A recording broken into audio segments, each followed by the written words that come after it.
Hello everyone, how are you all? Student, open your book.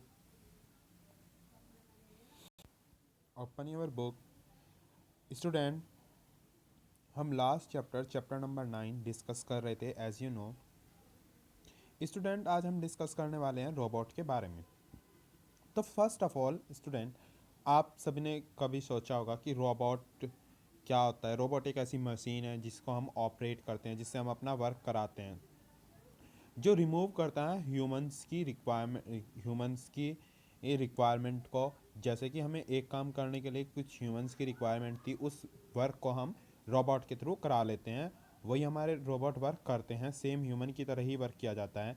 लेकिन student, कभी आपने सोचा है कि रोबोट किस तरीके से वर्क करते हैं, कैसे उन्हें ऑपरेट किया जाता है? तो स्टूडेंट, उनको रोबोट्स को ऑपरेट्स ह्यूमन बींग्स करते हैं, ह्यूमंस ही रोबोट्स को ऑपरेट करते हैं और अलग अलग वर्क परफॉर्म करते हैं। तो स्टूडेंट, आज हम रोबोट्स के बारे में डिस्कस करने वाले हैं। आपने सुना होगा कि कुछ रोबोट्स इस एक उस वर्क को परफॉर्म नहीं कर रहे हैं, कुछ उस वर्क को परफॉर्म कर पाते हैं। तो स्टूडेंट, रोबोट्स अलग अलग तरीके के होते हैं। जैसे कि आपने देखा होगा कि मेनली जो ह्यूमंस बींग्स होते हैं, जैसे कि सपोज एक एजुकेटेड पर्सन आपको टीच नहीं कर सकता, एक वेल एजुकेटेड पर्सन आपको टीच नहीं कर पा रहा, लेकिन एक उससे कम पढ़ा लिखा इंसान भी आपको बहुत अच्छे से कुछ पढ़ा पा रहा है, कुछ सिखा पा रहा है। तो वो ही डिफ्रेंशिएट होता है, स्किल्ड बोलते हैं। जैसे कि एक पर्सन है, कोई भी एक व्यक्ति है जिसे बहुत अच्छी से नॉलेज है किसी भी फील्ड के रिगार्डिंग, लेकिन वो ही एजुकेशन दूसरे व्यक्ति ने ली है, लेकिन उसे उस फील्ड से रिगार्डिंग उतनी अच्छी इन्फॉर्मेशन नहीं है। रीज़न क्या है? Reason is that they have skilled in different work and he is skilled in different work. वो अलग अलग वर्क में स्किल्ड है, उनकी स्किल अलग अलग है, उनका जो स्पेशलाइजेशन है वो अलग अलग है। तो रोबोट की फुल फॉर्म से हम स्टार्टिंग करेंगे। रोबोट की फुल फॉर्म क्या होती है? रोबोट की फुल फॉर्म है random optical binary oscillating technology. Random, अचानक से, ऑप्टिकल बाइनरी ऑक्सीलेटरी टेक्नोलॉजी, ये रोबोट की फुल फॉर्म है स्टूडेंट। जैसे कि ये मैंने एक आपके सामने पिक्चर ली है, ये एक रोबोट की पिक्चर है। तो हमारे जो अलग अलग रोबोट होंगे वो अलग अलग तरीके से वर्क परफॉर्म करते हैं। रोबोट्स के नाम भी डिवाइड कर दिए गए हैं, नाम के बेसिस पे उन्हें रख दिया गया है। अलग अलग टाइप्स के रोबोट्स के अलग अलग नाम हैं।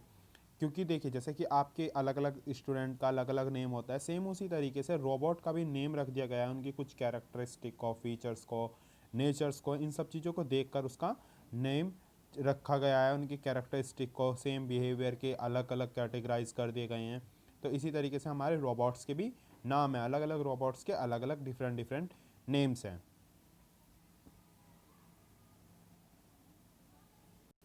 जैसे आपने अभी इससे पहले ये वाली पिक देखी, इसमें कुछ डिफरेंट था। इस रोबोट को आप देखिए, इस रोबोट को देखने में और इस रोबोट को देखने में आपको कंपैरिजन करके देखिए, इनमें अलग अलग आपको, इनको देखने से ही पता चल रहा होगा कुछ ना कुछ डिफ्रेंशिएट आपको इनमें देखने के लिए मिल रहा है। सेम इसी तरीके से आप नेक्स्ट ये पिक देखिए, ये अलग रोबोट की पिक्चर है। तो अलग अलग रोबोट को जो अलग अलग वर्क करते हैं उसके बेस पे इन्हें डिवाइड कर दिया गया है, इनके अलग अलग नेम्स रख दिए गए हैं। अलग अलग रोबोट के अलग अलग नेम है। इसी तरीके से देखिए, ये वाला रोबोट है आपका, डिफरेंट सेट कर दिया गया। इनकी कुछ नेचर को, कैरेक्टरिस्टिक को, फीचर्स को देख के इन्हें अलग अलग कर दिया गया है कि कौन सा रोबोट किस तरीके का वर्क परफॉर्म कर सकता है, कौन सा किस तरीके का वर्क परफॉर्म नहीं कर सकता। उसके अकॉर्डिंग इन्हें रोबोट को अलग अलग कैटेगराइज करा गया है कि किस रोबोट से हम कैसा कौन सा वर्क ले सकते हैं। तो अब हम डिस्कस करते हैं आपकी बुक से रिलेटेड वर्क को। जैसे कि माय डियर स्टूडेंट, सबसे first heading I robots in industry. Industry के अंदर रोबोट्स। रोबोट्स का वर्क इंडस्ट्री में कैसे हुआ? Robots are ideal for doing precious respective और डेंजरस टास्क। रोबोट आइडियल हैं डूइंग करने के लिए, क्या करने के लिए? प्रीसियस, रेस्पेक्टिव और डेंजरस टास्क को लिए। Around 90% of robot are use in factories with half of this being.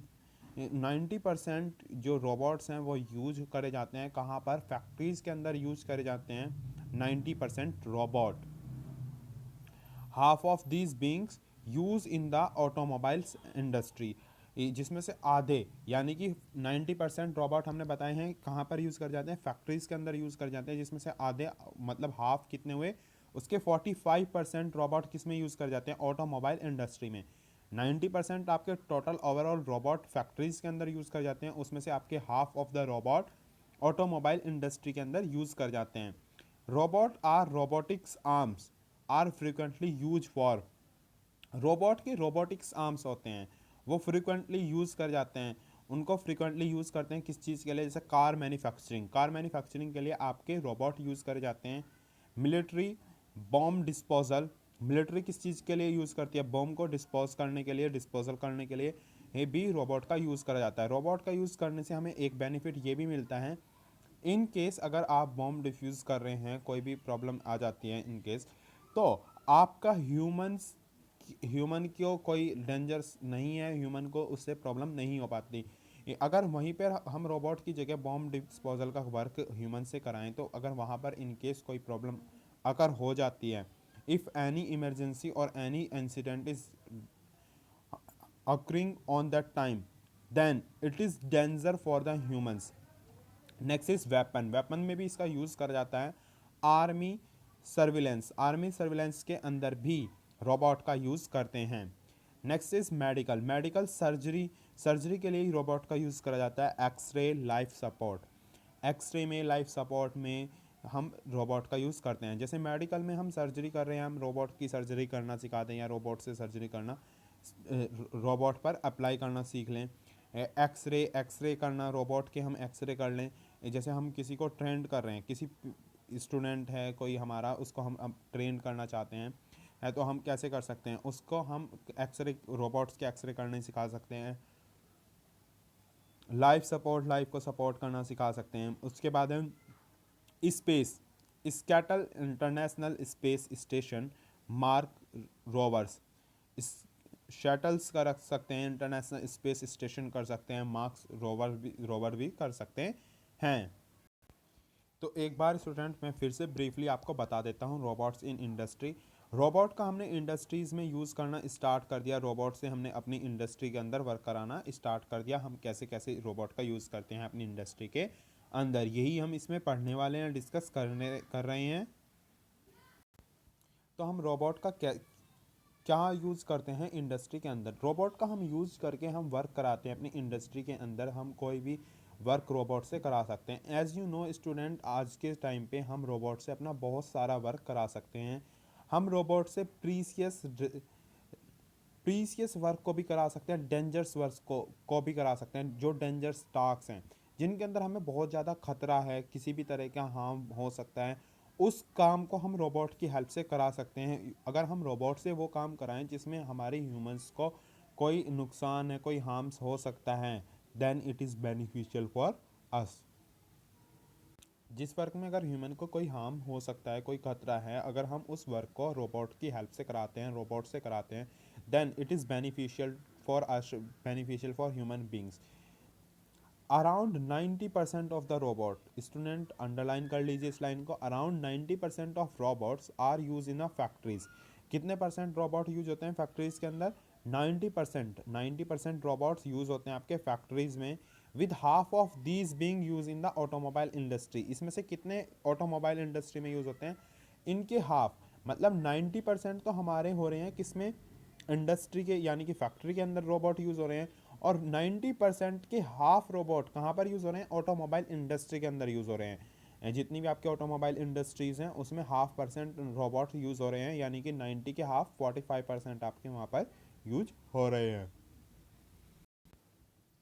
Robots are robotics arm frequently use for, robots के देखो रोबोटिक आर्म होते हैं, रोबोट, अब रोबोट है तो उसके रोबोटिक्स आर्म ही होंगे। रोबोट्स के रोबोटिक्स आर्म्स होते हैं, वो किस लिए यूज़ कर जा सकते हैं? हम यूज़ करते हैं कार मैन्युफैक्चरिंग करने के लिए, कार को मैन्युफैक्चर करने के लिए। जब हम किसी कार को बना रहे हैं तो कार को बनाते टाइम हम रोबोट्स के रोबोटिक्स आर्म्स का यूज़ कर रहे हैं कार मैन्युफैक्चरिंग करने में। मिलिट्री बॉम्ब डिस्पोजल कराने के लिए यूज़ कर रही है, वेपन्स के लिए यूज़ कर रही है, आर्मी सर्विलेंस के लिए यूज़ कर रही है।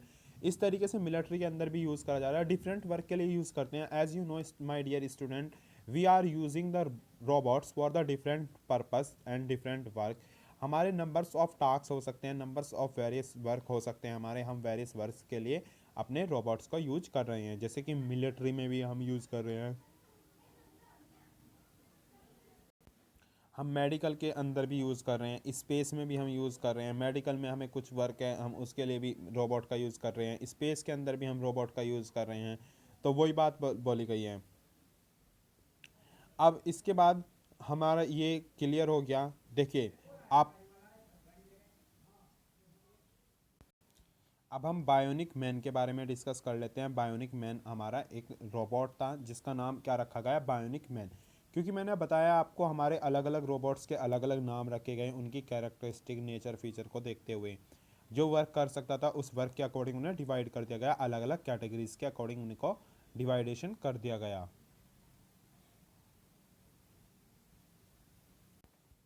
तो सबसे फर्स्ट हम डिस्कस कर लेते हैं बायोनिक मैन को। बायोनिक मैन हमारा कौन सा रोबोट था? The bionic man is the world first robot human. जो बायोनिक मैन था वो हमारा वर्ल्ड का पहला रोबोट था जो ह्यूमन था, जो कि ह्यूमन की तरह था। हमारा बायोनिक मैन ऐसा रोबोट था जो कि बिल्कुल ह्यूमन जैसा था। वो वर्ल्ड का पहला रोबोट था जो कि बिल्कुल ह्यूमन के जैसा था। ही वॉक ही टॉक, वो वॉक भी करता था, वो चलता भी था, और टॉक वो बातें भी करता था। And he has a breathing heart, और उसका एक ब्रीथिंग हार्ट भी था, उसका एक दिल भी था। मतलब बायोनिक मैन हमारा एक ऐसा पहला फर्स्ट रोबोट था जो कि ह्यूमंस की तरह था, जो ह्यूमन की तरह चलता भी था, बातें भी करता था और ब्रीथिंग भी करता था। जो बातें भी कर रहा था, चलता भी था और ब्रीथिंग भी करता था ह्यूमंस की तरह। उसका हार्ट भी था। But he not a human, लेकिन वो ह्यूमन नहीं था। ह्यूमन क्यों नहीं था? क्योंकि वो एक रोबोट था, तो वो ह्यूमन नहीं था। He is the world first fully bionic man, वो वर्ल्ड का पहला फुल्ली कंप्लीट बायोनिक मैन था। क्योंकि वो हमारा जो फर्स्ट रोबोट था वो ऐसा था, जो बायोनिक मैन था। वो चलता भी था, बातें भी करता था ह्यूमंस की तरह, ह्यूमन की तरह सांस भी लेता था, उसके पास एक दिल भी था ह्यूमन की तरह ही। लेकिन वर्ल्ड, वो जो हमारा था, नॉट अ ह्यूमन, ह्यूमन नहीं था वो, वर्ल्ड का फर्स्ट बायोनिक मैन था। The bionic man hand is made by touch bionics. जो बायोनिक मैन के हैंड थे वो बनाए गए थे टच बायोनिक्स से। जो उसके हाथ बनाए गए थे वो बनाए गए थे टच बायोनिक से। विद अ व्रिस्ट, जो उसकी कलाई थी, that can fully rotate motor in each finger. उसकी कलाई पूरी रोटेट करती थी, जैसे कि ह्यूमंस की कलाई पूरी रोटेट करती हैं, फिंगर्स कंप्लीट चलती हैं। जैसे कि आप अपनी फिंगर्स को बैंड करते हो, फिंगर्स से आप कुछ भी उठाते हो, इसी तरीके से उसकी भी ऐसे ही थी। इस जो बायोनिक मैन था तो उसकी व्रिस्ट में मोटर इस तरीके से सेट की गई थी कि वो फुल्ली रोटेट करती थी। ईच फिंगर, उसकी हर एक फिंगर चलती थी, जैसे आपकी ह्यूमंस बीइंग की हमारी हर एक फिंगर वर्क करती है, सेम इसी तरीके से उसकी हर एक फिंगर, कोई भी ऐसी फिंगर नहीं थी जो वर्क ना करती हो, हर एक फिंगर वर्क करती थी। एज ए ह्यूमन, ह्यूमन की तरह ही वो वर्क करती थी। ए, उसमें मोटर्स को इस तरीके से सेट किया गया था कि जो उसकी व्रिस्ट थी, कलाई थी, वो रोटेट करती थी, जैसे कि हमारी करती है, ह्यूमन बीइंग की करती है। The hand the hand grasping ability are impressive. जो हैंड ग्रैस्पिंग एबिलिटी थी वो इम्प्रेसिव थी, but still drop drink some time. लेकिन वो स्टिल ड्रॉप ड्रिंक थी सम टाइम, वो कुछ टाइम स्टिल ड्रॉप ड्रिंक थी। लेकिन उसकी जो हैंड्स की एबिलिटी थी, ग्रैस्पिंग एबिलिटी थी, वो बहुत ही इम्प्रेसिव थी। लेकिन still, but still drop drink sometimes, still drop drink थी वो समटाइम, कुछ टाइम वो स्टिल ड्रॉप ड्रिंक भी थी। नेक्स्ट हमारा दूसरा रोबोट आया, नेक्स्ट रोबोट आया जिसका नाम रखा गया फेमी स्पाइन। फेमी स्पाइन एक ऐसा रोबोट था जो फीमेल फीमेल ह्यूमनॉइड रोबोट था।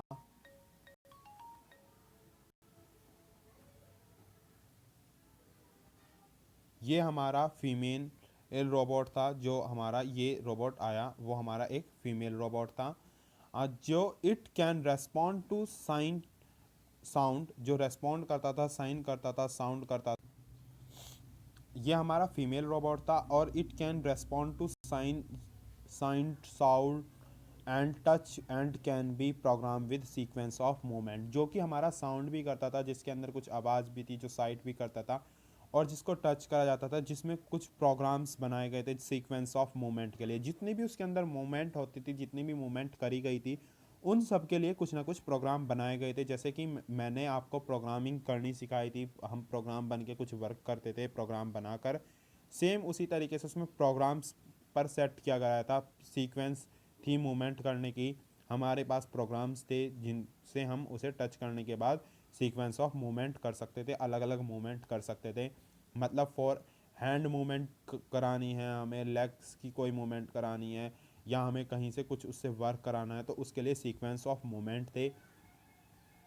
फेमाई Spain is the latest in the line of the sophisticated walking talking personality packed robots. जो हमारा ये फेमी स्पाइन रोबोट था, वो वॉक करता था, वो चलता भी था, टॉक करता था, वो बातें भी करता था, और पर्सनैलिटी पैक रोबोट, और उसकी पर्सनैलिटी भी थी। जो हमारा ये रोबोट है इसकी पर्सनैलिटी भी थी, वॉकिंग भी करता था, टॉकिंग भी करता था, और पर्सनैलिटी पैक रोबोट था। Intelligent and interactive Femisapien intelligent था और इंटरएक्टिव था। ये अपनी तरफ अट्रैक्ट करता था, ये दूसरों को अपनी तरफ अट्रैक्ट भी करता था, इंटेलिजेंट भी था। ये बहुत ही इंटेलिजेंट रोबोट था। जब ये वर्किंग करता था, वर्किंग में आया, ये बहुत ही इंटेलिजेंट रोबोट था। Femisapien speak her own language called Emotis. वो अपनी खुद की लैंग्वेज बोलता था। वो मैंने बताया ना, वो अब चलता भी था, बातें भी करता था, पर्सनैलिटी पैक रोबोट था। वो जब बात करता था, जब वो बोलता था, फेमी स्पाइन जो हमारा रोबोट था, वो जब बोलता था, वो अपनी खुद की लैंग्वेज बोलता था। वो हमारी लैंग्वेज नहीं बोलता था, वो अपनी लैंग्वेज बोलता था, जिस लैंग्वेज को नाम दिया गया था इमोटिस। इमोटिस उसकी लैंग्वेज का नाम था, जिस लैंग्वेज को ये फेमी स्पाइन रोबोट खुद बोलता था। Which consist of gentle sound and gesture. जो कंसिस्ट थी किससे? जेंटल साउंड एंड गेस्चर से। मतलब कुछ साउंड्स थी, वो थी उसमें, उसकी जो लैंग्वेज थी जिसको हमने इमोटिक्स बोला, उसकी लैंग्वेज में कुछ साउंड्स थी। वो उन साउंड्स का यूज़ करता था जब अपनी बात उसे बोलनी होती थी या समझानी होती थी, और गेस्चर्स का यूज़ करता था। अब मतलब इस गेस्चर्स होते थे हमारे इशारों वाली बातें, वो गेस्चर्स का यूज़ करता था। जैसे कि हम कई बार हमें किसी को कुछ बोलना होता है, तो हम गेस्चर्स का यूज़ करके उसे समझा देते हैं, नॉन वर्बली कम्युनिकेट कर लेते हैं। तो इसी तरीके से वो नॉन वर्बली कम्युनिकेट भी करता था। There is no remote required. उसको कोई रिमोट की रिक्वायरमेंट नहीं थी, किसी रिमोट की उसे ज़रूरत नहीं थी। इंटरएक्ट विद हर डायरेक्टली, और इंटरएक्ट कर सकते थे उससे directly. And she respond to your hand gesture, और वो रेस्पॉन्स करती थी आपको हैंड गेस्चर से, मतलब हाथ के गेस्चर से वो आपको रेस्पॉन्ड करती थी। उसमें किसी रोबोट में किसी रिमोट की ज़रूरत नहीं थी, किसी भी रिमोट से हम उस रोबोट को कंट्रोल करने की कोई रिक्वायरमेंट नहीं थी। इंटरैक्ट करना था डायरेक्टली, हम डायरेक्टली उस रोबोट से कुछ भी काम करा सकते थे। बस आपको क्या करना था? Respond to your hand gesture, आपको हैंड गेस्चर से रेस्पॉन्स करना था। रेस्पॉन्स करती थी वो आपको हैंड गेस्चर से। टच एंड साउंड, टच करते और साउंड करके, या तो टच करके या साउंड करके, हैंड गेस्चर से वो आपको रेस्पॉन्स करती थी। अब हमने रोबोट के बारे में पढ़ा कि हम रोबोट से बहुत सारे वर्क करा सकते हैं, किस तरीके से करा सकते हैं। आपने रोबोट्स देखे भी होंगे स्टूडेंट, आपने अपने टॉयज़, रोबोट्स वाले टॉयज़ भी यूज़ करे होंगे, वो किस तरीके से आवाज़ करते हैं, किस तरीके से उनकी हैंड लेग मूवमेंट होती है।